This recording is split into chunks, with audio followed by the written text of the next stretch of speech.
Hello friends, कैसे हो आप लोग। मैं चिन्मय कुमार राउत, आप सभी को हमारे चैनल में स्वागत है। चलिए दोस्तों, आज जो हम डिस्कस करेंगे सेक्शन 8 कंपनी जो बोल रहा होगा कि वो क्या कर रहा होगा, उसका मेन पर्पज़ क्या है। कि वो एक तरह का एनपीओ कंपनी है जिसमें उसका मेन मोटिव प्रॉफिट नहीं है। उसका मेन प्रॉफिट कुछ हेल्प करने के लिए, सोसाइटी के लिए कुछ करने के लिए उसका मेन पर्पज़ होगा। तो चलिए दोस्तों, डिस्कस करते हैं सेक्शन 8 कंपनी क्या बोल रहा है।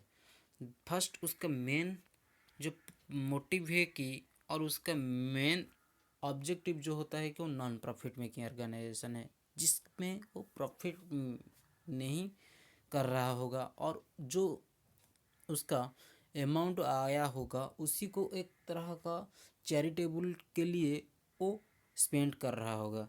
तो इसी तरह की जो सेक्शन 8 कंपनी बोल रहा है कि नॉन प्रॉफिट मेकिंग ऑर्गेनाइजेशन में किससे उसको रजिस्ट्रेशन होता है, और उसी को कैसे, जब कोई भी लोग उसी कंपनी के ऑब्जेक्टिव और उसी कंपनी का कंडीशंस जो है, उसी कंपनी को चलाने के लिए जो भी कंडीशंस है उसी को नहीं मानेंगे तो, और इसमें डिफ़ॉल्ट करेंगे तो उसका पेनल्टी क्या रहेगा, उसी के बारे में हम अभी डिस्कस करेंगे। तो चलिए दोस्तों, फर्स्ट डिस्कस करते हैं उसका मीनिंग क्या होता है।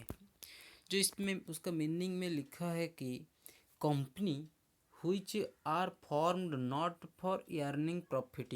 जो भी कंपनी यही फॉर्म्ड किया है और इनकॉर्पोरेटेड हुआ है, किस लिए, उसका मेन पर्पज़ नहीं है कि earning profit, rather they are formed for promoting. जो कि फॉर्म्ड किया है और उसको इनकॉर्पोरेटेड किया है, किस लिए, प्रमोटिंग कॉमर्स। उसका जो प्रमोटिंग करने के लिए commerce, arts, science, religion, charity और एनी अदर यूजफुल ऑब्जेक्ट। जो कोई भी ऑब्जेक्ट है हमारा सोसाइटी के लिए और स्टूडेंट्स के लिए, जो कि हमारा सोसाइटी को हेल्प करेगा और सोसाइटी को प्रमोट करेगा, उसी के लिए जो भी उसी पर्पज़ के लिए जो कंपनी काम कर रहा है उसी को बोलेंगे नॉन प्रॉफिट मेकिंग ऑर्गेनाइजेशन और सेक्शन 8 कंपनी। तो उसका रजिस्ट्रेशन कैसे होगा, उसका रजिस्ट्रेशन के बारे में हम डिस्कस करते हैं। उसका रजिस्ट्रेशन वो बोल रहा है कि अकॉर्डिंग टू सेक्शन 8 और सबसेक्शन 1 बोल रहा है of the companies act 2013, the central government may allow person or an association of person to be registered as a company under the Companies Act।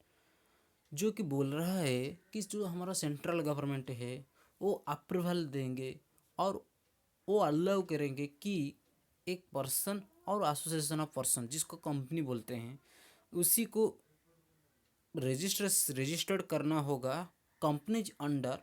जो कि कंपनी करेगा कि सेक्शन 8 कंपनी करने के लिए वो कंपनीज एक्ट के अंदर वो रजिस्टर्ड करना होगा। If it has been set up for promoting commerce, जो कि उसका मेन पर्पज़ रहेगा, मेन ऑब्जेक्टिव रहेगा क्या, promoting commerce, arts, science, sports, education, research, social welfare, religion, charity, protecting of environment or any such other useful object and intends to apply its profit or other income in promotion of its subject। जो कि वो money इसमें spend कर रहा होगा, किस लिए, वो सोसाइटी का प्रमोटिंग के लिए। मतलब कि जो कॉमर्स, आर्ट्स, साइंस जो कैटेगरी हमारा जो स्ट्रीम होता है जो बच्चे पढ़ते हैं, और जो स्पोर्ट्स कैटेगरी होते हैं, जो एजुकेशन के लिए, रिसर्च के लिए, social welfare, religion, charity, protection, इसके लिए जो भी कंपनी इसमें खर्च कर रहा होगा उसी कंपनी का मेन ऑब्जेक्टिव रहेगा कि प्रोमोटिंग द सोसाइटी और प्रोमोटिंग दिस पर्पज़ के लिए, और टू अप्लाई इट्स प्रॉफिट, जो भी प्रॉफिट इसमें रहेगा। मतलब कि सभी अमाउंट इसमें तो खर्च नहीं हो पाएगा, इसमें भी कुछ अमाउंट रह जाएगा, इसको बोलते हैं प्रॉफिट। उसी प्रॉफिट को वो क्या नहीं करेगा, उसी का जो मेंबर्स होते हैं उसको डिविडेंड नहीं देगा, उसी के साथ वो क्या करेगा और कोई भी जो चैरिटेबल एक्सपेंसेस है इसमें वो प्रॉफिट को खर्च करेगा। तो उसका मेन पर्पज है इसलिए कि वो प्रोमोटिंग द सोसाइटी और promoting the charitable object. Then procedure क्या है, कैसे हम रजिस्ट्रेशन करेंगे और कैसे वो काम करेगा जो सेक्शन 8 कंपनी।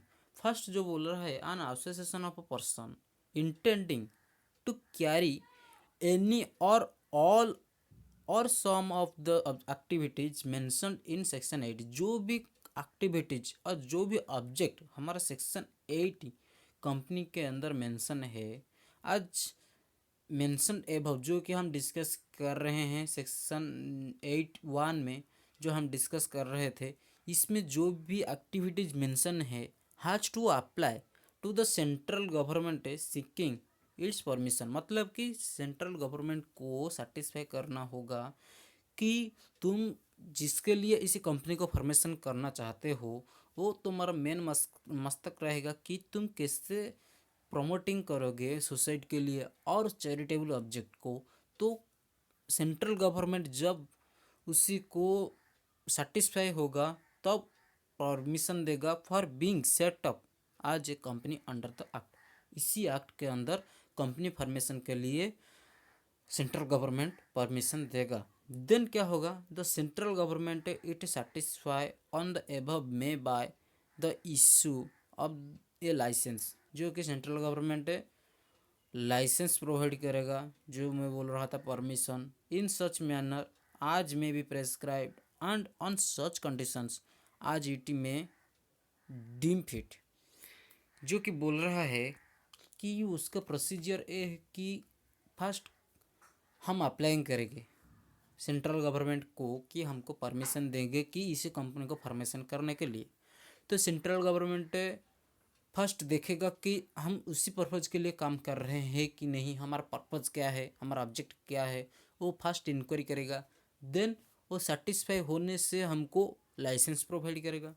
तो लाइसेंस जब प्रोवाइड कर दिया देन क्या होगा, such association to be registered. Then इसी एसोसिएशन को रजिस्टर्ड करना होगा आज a limited company under section 81, जो कि सेक्शन 81 में हम लिमिटेड कंपनी के अंदर आएंगे, जिसमें एडिशन नहीं हो पाएगा। क्यों एडिशन नहीं हो पाएगा, वो तो सभी टर्म एंड कंडीशन को फुलफिल कर रहा है। क्यों इसमें जो एडिशन कंडीशन है उसको हम ऐड नहीं करेंगे, क्योंकि वो एक तरह का चैरिटेबल कंपनी है जिसको अलग फॉर्म से हम देखते हैं। जैसे कि प्राइवेट कंपनी होता है जिसकी प्रीविटी लिमिटेड लगता है, और जो पब्लिक कंपनी है जिसमें लिमिटेड लगता है। लेकिन जो चैरिटेबल कंपनी है इसमें वो दोनों कंडीशंस नहीं लगेगा, मतलब कि लिमिटेड और प्राइवेट लिमिटेड वो दोनों कंडीशंस इसमें इन्वॉल्व नहीं होंगे। After the issue of the licence, जब इशू हो गया इसी का licence by the central government, an application must be made to the register in the prescribed form, after which the register will register the association of person as a company under section 8(1), जो कि बोल रहा है after the issue of the licence, जब licence issue हो गया central government के through, an application must be made, एक तरह का एप्लीकेशन बनाएगा जो कंपनी है वो बनाएगा टू द रजिस्टर, जो कि रजिस्टर में वो मेंशन रहेगा, मेंटेन करेगा, एक तरह का register the association of the person of the company under section 81 के अंदर हुआ है, उसके लिए एक तरह का डॉक्यूमेंट बनाएगा, उसको यहाँ पे मेंशन रखेगा। देन अंडर सेक्शन 82 क्या बोल रहा है, एक कंपनी रजिस्टर्ड अंडर सेक्शन 81, जब एक तरह का कंपनी सेक्शन 81 के दौर पे वो क्या हो गया, रजिस्टर्ड हो गया। देन सेक्शन 82 में क्या होगा, वो साल एंजॉय कर सकता है द राइट्स और जो उसका प्रिविलेज है, मतलब कि जो सेक्शन 8 कंपनी का जो भी राइट्स है और जो भी उसका एंजॉयफुल प्रिविलेज है उसको एंजॉय कर सकता है द लिमिटेड कंपनी के थ्रू। देन हम डिस्कस करेंगे कि पावर ऑफ सीजी, मतलब कि हमारा सेंट्रल गवर्नमेंट का क्या पावर रहेगा जो कि हम जो सेक्शन 8 कंपनी में उसको एग्जम्पशन दे सकता है। मतलब कि सेंट्रल गवर्नमेंट के पास कौन सी पावर है जो कि हमारा सेक्शन 8 कंपनी मतलब जो चैरिटेबल कंपनी है उसको वो स्पेशल एग्जम्पशन प्रोवाइड कर सकता है।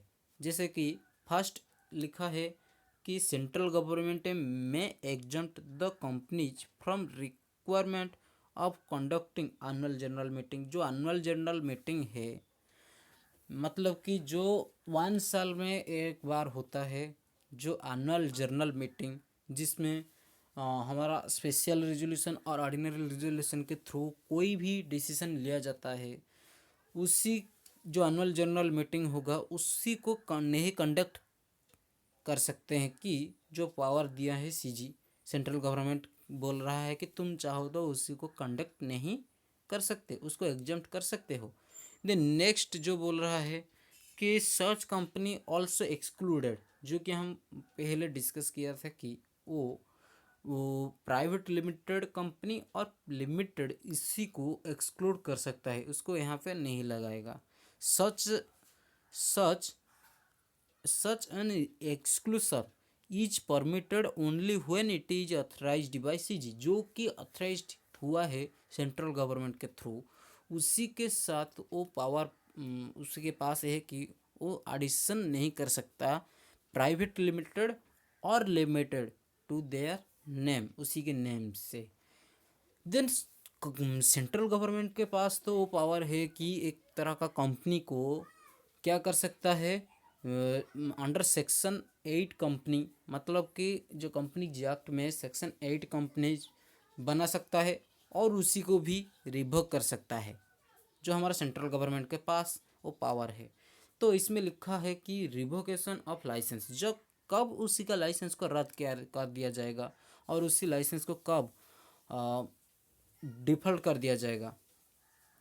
तो द सेंट्रल गवर्नमेंट में बाय ऑर्डर रिवोक, जो उसी का लाइसेंस को रिवोक कर सकते हैं कैसे, इफ कंपनी कंट्रावेंसी, जो कि कंपनी कंट्रावेंसी मतलब कि उसी का जो टर्म एंड कंडीशन से है और उसी का जो ऑब्जेक्ट है उसी को वो अच्छे से निभाया नहीं होता। तो जब उसी कंपनी का मेन पर्पज होगा कि क्रिकेट प्रोवाइड करेगा, मतलब कि जो वो स्टूडेंट्स होते हैं और जो बच्चे होते हैं कि क्रिकेट खेलने चाहते हैं लेकिन उसका फाइनेंशियल कंडीशंस अच्छा नहीं हो तो वो क्या करते हैं कि खेल नहीं पाते हैं। तो एक तरह का कंपनी फॉर्मेशन हुआ जो कि उसी को क्रिकेट प्रोवाइड करेगा। तो उसी का मेन पर्पज है क्रिकेट प्रोवाइड करने के लिए, लेकिन वो कंपनी क्रिकेट प्रोवाइड नहीं कर रहा है। तो क्या होगा कि सेंट्रल गवर्नमेंट उसी का जो लाइसेंस है उसी को वो रद्द कर सकते हैं और उसी को रिवोक कर सकते हैं। देन नेक्स्ट पॉइंट जो बोल रहा है कि होया the affairs of the company are conducted fraudulently, मतलब कि उसका मेन पर्पज है फ्रॉड करने के लिए उसी कंपनी को फॉर्मेशन किया गया है, तो भी सेंट्रल गवर्नमेंट क्या कर सकता है उसी को रिवोक कर सकता है। तो वो दो कंडीशंस में जो कि फुलफिल होने से रिवोक हो सकता है उसका लाइसेंस। देन उसका कंसिक्वेंसी, मतलब कि उसी का लास्ट में जो उसका क्या इसमें हम पाया कि क्या हो सकता है जब कंपनी रिवोकेशन हो सकता है तो हमारा सेंट्रल गवर्नमेंट उसको बोलेगा कि तुम चाहो तो लिमिटेड रजिस्टर साल पुट, तुम्हारा रजिस्टर्स उस किस में पुट कर सकते हो, आइदर पब्लिक कंपनी में और आइदर प्राइवेट कंपनी में। ऑल्सो द कंपनी जी name in the register but before such revocation the central government must give, उसी को एक तरह का चांस देगा कि तुम चाहो तो लिमिटेड कंपनी को जा सकते हो और प्राइवेट लिमिटेड कंपनी को भी तुम जा सकते हो, उसको नोटिस के थ्रू बताएगा। देन और एक भी पॉइंट है जो कि सेंट्रल गवर्नमेंट ऑफर करता है, मतलब कि एक तरह का भी ऑफर हुआ जैसे कि तुमको एक तरह का चांस दिया जो भी फ्रॉडुलेंट के थ्रू और उसका एक्ट नहीं करने से उसको रिवोक कर दिया है तो उसी को एक तरह का ऑफर दिया कि तुम चाहो तो प्राइवेट लिमिटेड कंपनी को जा सकते हो और पब्लिक लिमिटेड कंपनी को जा सकते हो। इसी तरह के और एक भी ऑफर सेंट्रल गवर्नमेंट है इसी को दिया है कि तुम चाहो तो क्या कर सकते हो, अमलगमेटेड हो सकते हो। जैसे कि तुम्हारी सिमिलर कंपनीज, मतलब कि तुम क्रिकेट प्रोवाइड करते हो और कोई भी कंपनी क्रिकेट प्रोवाइड कर रहा होगा उसी के साथ तुम मर्ज हो जाओगे और अमलगमेटेड हो जाओगे। देन और एक भी उसी को चांस दिया जाता है कि तुम चाहो तो वाइंडिंग अप भी कर सकते हो, मतलब तुम्हारा कंपनी को इसी में क्लोज कर सकते हो।